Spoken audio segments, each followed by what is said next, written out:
आदमी पार्टी के राष्ट्रीय संयोजक अरविंद केजरीवाल ने एक बार फिर से भाजपा पर वोट कटवाने का आरोप लगाया है। रविवार को पार्टी मुख्यालय में मुख्यमंत्री आतिशी और सांसद राघव चड्ढा के साथ प्रेस वार्ता की। इसमें उन्होंने दावा किया कि नई दिल्ली विधानसभा में भाजपा वोट कटवाने के साथ फर्जी नाम जुड़वाने की कोशिश कर रही है। केजरीवाल ने कहा कि भाजपा ने मात्र 15 दिनों में 5,000 से ज्यादा नाम कटवाने और 75,000 नाम जुड़वाने के लिए आवेदन दिया है। दक्षिण कोरिया में रविवार को हुए भीषण विमान हादसे के पीछे पक्षी के टकराने का एक संभावित कारण सामने आया है। अधिकारियों ने खुलासा किया है कि हवाई यातायात नियंत्रकों ने इस हादसे से कुछ मिनट पहले विमान को पक्षी के टकराने के जोखिम के बारे में चेतावनी दी थी और जीवित बचे चालक दल के सदस्यों में से एक ने बचाए जाने के बाद पक्षी के टकराने की जिक्र किया था। हालांकि इस हादसे के सटीक कारणों की जांच की जा रही है। भाजपा को नए साल में जनवरी के अंत में नया राष्ट्रीय अध्यक्ष मिल सकता है। भाजपा नेता पीटी कुंजांग ने कहा कि 15 जनवरी तक राज्य और जिला अध्यक्षों के चुनाव पूरे होंगे। इसके बाद पार्टी के राष्ट्रीय अध्यक्ष के चुनाव की प्रक्रिया शुरू होगी और जनवरी के अंत या फरवरी के पहले हफ्ते में नए राष्ट्रीय अध्यक्ष की घोषणा की जाएगी। भाजपा की नई दिल्ली स्थित पार्टी मुख्यालय में रविवार को संगठन चुनाव को लेकर अहम बैठक। पाकिस्तान पर अफगानिस्तान तालिबान की ओर से हमला किया गया है।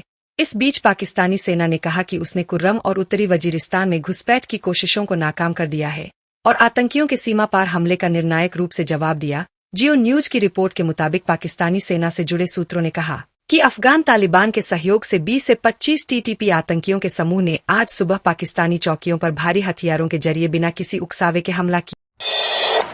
देश के पूर्व प्रधानमंत्री डॉक्टर मनमोहन सिंह के निधन के बाद उनका स्मारक बनाने का मुद्दा खूब गर्मा गया है।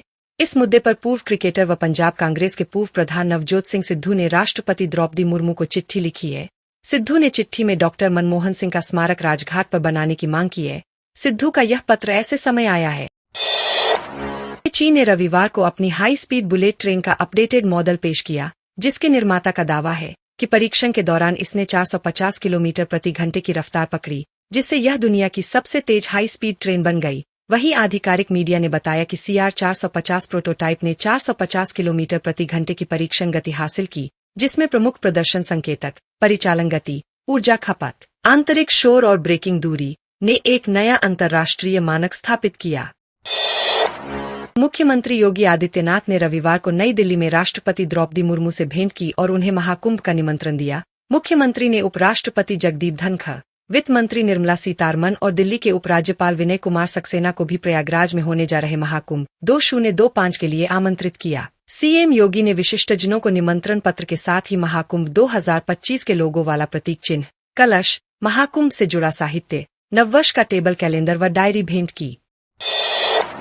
आम आदमी पार्टी ने भाजपा पर वोटर लिस्ट में छेड़छाड़ करने का आरोप लगाया है।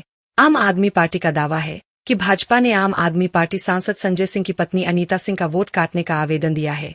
बता दें कि संजय सिंह का परिवार नई दिल्ली विधानसभा में रहता है। आप सांसद संजय सिंह ने कहा कि संसद में मैंने भाजपा द्वारा यूपी, बिहार और झारखंड के पूर्वांचल समाज के लोगों के वोट कटवाने की बात कही और इसे जेपी नड्डा ने माना भी।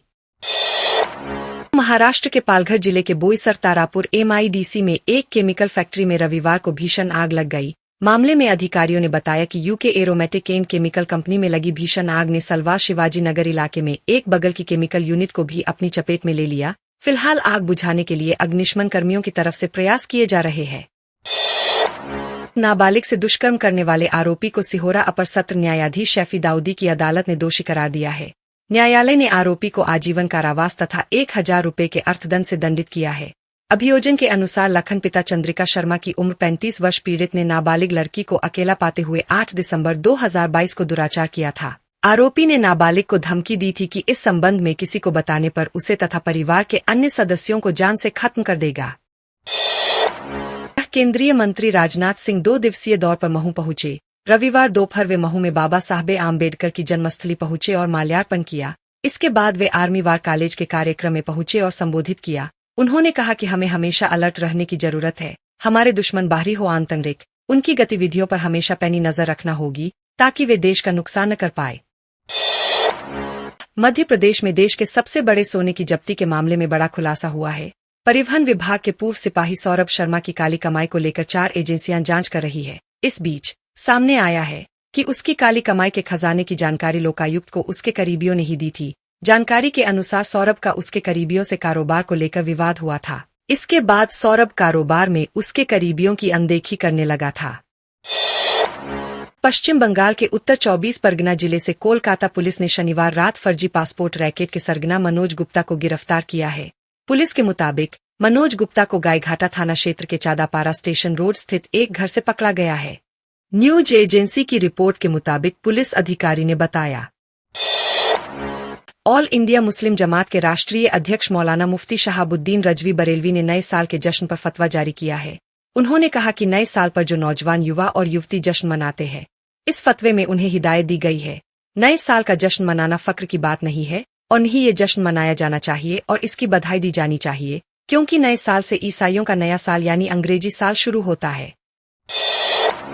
राजस्थान में 9 जिले और 3 संभाग कम होने से सिर्फ प्रदेश का भूगोल ही नहीं बदला, बल्कि कई परसेप्शन भी बदल गए। कड़ाके की ठंड में सियासी तूफान का असर राज्य की राजनीति में लंबे समय तक देखने को मिलेगा। यह भजनलाल सरकार का अब तक का सबसे बड़ा फैसला है। इससे कुछ मिथक टूटेंगे तो सरकार की कई चुनौतियां भी बढ़ेंगी। अब तक धारणा थी कि भजनलाल सरकार बड़े फैसले नहीं ले पाती, ऐसे में ये फैसला सरकार का परसेप्शन बदलने वाला साबित हो सकता है। पूर्व प्रधानमंत्री डॉक्टर मनमोहन सिंह के स्मारक विवाद के बाद कांग्रेस ने अब उनके अंतिम संस्कार की व्यवस्था को लेकर निशाना साधा है। कांग्रेस नेता पवन खेड़ा ने कहा कि डॉक्टर मनमोहन सिंह के राजकीय अंतिम संस्कार में सरकार की तरफ से अव्यवस्था और अनादर देखकर हैरानी हुई। खेड़ा ने 9 पॉइंट में अंतिम संस्कार से जुड़ी आपत्तियां दर्ज कराईं। उन्होंने कहा कि डॉक्टर सिंह के परिवार के लिए 3 ही कुर्सियां रखी गईं, परिवार के बाकी लोगों को कुर्सियां मांगनी पड़ी।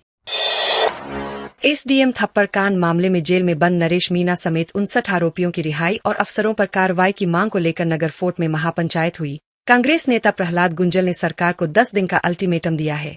मांगे नहीं माने जाने पर राजधानी जयपुर में बड़े आंदोलन की चेतावनी दी। गुंजल ने कहा, अगर 10 दिन में नरेश मीणा समेत जेल में बंद अन्य लोगों को रिहा नहीं किया गया तो राजधानी में ईंट से ईंट बजा देंगे।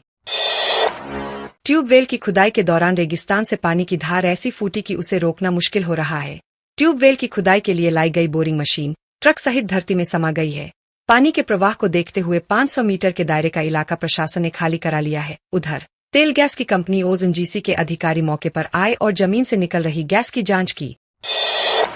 कांग्रेस राज में बने 9 नए जिले खत्म करने के फैसले का विरोध शुरू हो गया है। आम लोग सड़क पर उतरकर प्रदर्शन करने लगे हैं तो राजनीतिक विरोध भी होने लगा है। पूर्व मुख्यमंत्री अशोक गहलोत ने जिले खत्म करने के फैसले पर भजनलाल सरकार पर निशाना साधा है।